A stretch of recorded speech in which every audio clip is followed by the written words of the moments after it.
Bonjour, c'est Margot Bossuard et Maëlys Blanc. Nous sommes étudiantes en première année de magistère de physico-chimie moléculaire à l'université Paris-Saclay et nous allons vous présenter un tuto de mécanique quantique sur les facteurs Franck-Condon à l'aide du logiciel CDF. Dans ce CDF, on considère une molécule diatomique A2 et l'ion moléculaire A2+. On s'intéresse à leur courbe de potentiel électronique calculée dans le modèle Born-Oppenheimer. L'approximation Born-Oppenheimer sépare la description de la dynamique des électrons qui sont des particules légères et celle des noyaux qui sont des particules lourdes. Dans ce modèle, on considère que pour une molécule, les noyaux sont dans une géométrie fixe et le mouvement des électrons s'adapte instantanément à la géométrie des noyaux. Pour chaque géométrie, on peut calculer les énergies électroniques et de répulsion des noyaux. À partir de ces valeurs, on construit ainsi les courbes d'énergie potentielle. On peut obtenir les courbes d'énergie potentielle pour les états fondamentaux et excités. On considère ψ0 l'état initial du système, c'est-à-dire l'état fondamental vibrationnel de l'hamiltonien associé à la courbe de potentiel de la molécule A2, et φn les états propres vibrationnels de l'hamiltonien associés à la courbe de potentiel de l'ion moléculaire A2+. Dans ce CDF, on va s'intéresser aux transitions entre l'état fondamental et l'état électronique excité. Dans un premier temps, nous allons vous présenter les paramètres du CDF. Donc tout d'abord, le graphique sur votre gauche représente, les courbes noires représentent les courbes de potentiel associées, la première à l'état fondamental et la deuxième à l'état excité. Elles sont décrites par un potentiel harmonique. Les traits rouges que vous pouvez voir sur le trait rouge sur l'état fondamental et les traits rouges sur l'état excité correspondent aux états vibrationnels et les traits bleus correspondent aux fonctions d'onde associées à ces états vibrationnels. Le 0 sera pris au minimum de l'état électronique fondamental et l'état fondamental correspond à la molécule A2 et l'état excité correspond à la molécule A2+. À droite, ce sont les facteurs. Cette illustration nous permettra donc d'observer la variation de ces facteurs de Franck-Condon en faisant varier les paramètres qui se trouvent ici au-dessus des deux graphes. Donc tout d'abord, x0 représente la différence interatomique entre l'état fondamental et l'état excité. Ici, delta représente l'écart énergétique entre le minima des états électroniques fondamentaux et excités. Et alpha' sur alpha représente le rapport entre les deux pulsations. Alpha' pour l'état excité, alpha pour l'état fondamental. Ainsi, nous allons étudier des cas limites en faisant varier indépendamment chacun des paramètres, soit la fréquence avec alpha' sur alpha, soit la distance internucléaire avec x0. On commence donc par faire varier la fréquence, soit le rapport alpha' sur alpha ici. On fixe donc x0, la distance internucléaire à 0, comme vous pouvez le voir ici sur la légende.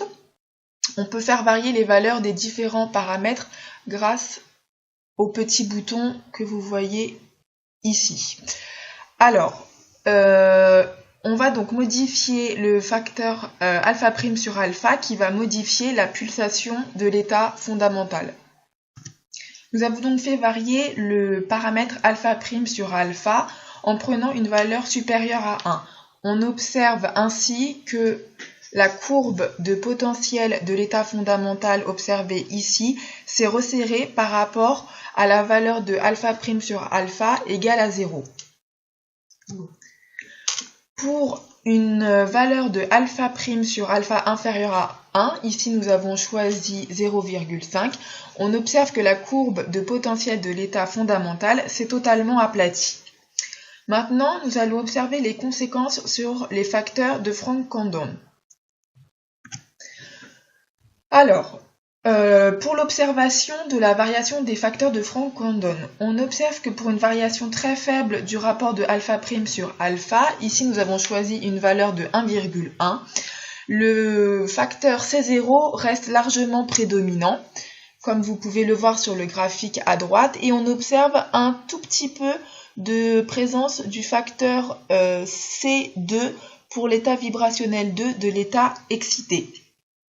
En moyenne, pour alpha' sur alpha compris entre 0,5 et 2, C0 reste très largement prédominant en étant supérieur ou égal à 80%, et d'autres facteurs apparaissent au fur et à mesure. Pour une variation de alpha beaucoup plus importante, ici nous avons choisi une valeur de 2, on observe que les facteurs des états vibrationnels pairs augmentent et seulement ceux-là sont présents. Le facteur C0 reste prédominant, mais on observe aussi l'apparition du facteur pour l'état vibrationnel 2, pour l'état vibrationnel 4, 6 et légèrement pour le 8.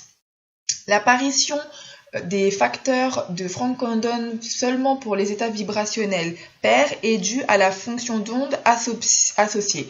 Effectivement, on observe sur l'état électronique excité un extrémum pour chaque état vibrationnel pair. Ici pour l'état 0, ici pour l'état 2, ici pour l'état 4, tandis que pour les états impairs, on observe un nœud, ainsi la fonction d'onde est nulle.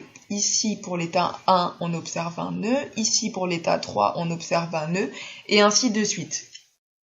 Ainsi, pour les courbes associées au niveau impair, la fonction d'onde s'annule, donc les facteurs de Franck-Condon associés sont nuls pour les états vibrationnels.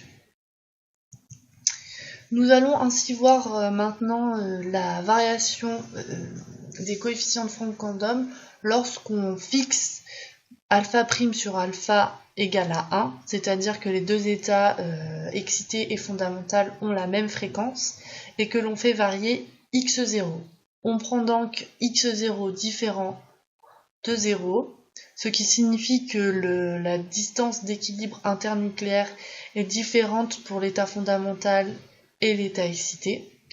On peut voir que cela se traduit sur les courbes de potentiel par le décalage de la courbe de potentiel de l'état fondamental sur la gauche. On remarque donc que si on augmente x0, en valeur absolue bien sûr, car là on peut voir que c'est moins 0,5, que C0 va diminuer au profit des C1 et un petit peu C2 ici qui vont augmenter. Lorsqu'on prend x0 à moins 1,5, donc on augmente encore la différence de R équilibre, on voit que C0 au carré diminue encore et que la probabilité de présence est maximum pour l'état vibrationnel 1, ce qui se voit sur le graphe lorsqu'on prend la flèche qui correspond à l'énergie du photon et qu'on regarde le bout. On peut prendre l'état vibrationnel correspondant le plus proche du bout de la flèche. On remarque que c'est l'état 1 et c'est le facteur de Franck-Condon numéro 1 qui est le plus important.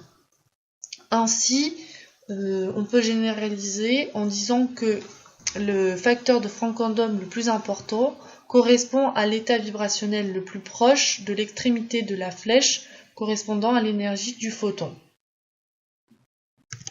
Nous avons donc fait varier indépendamment deux paramètres et nous pouvons donc en conclure que la variation des facteurs de Franck-Condon lorsque x0 égale 0 et qu'on fait varier alpha' sur alpha est moins importante. C0 est légèrement inférieur à 1 et les Cn pairs augmentent un tout petit peu.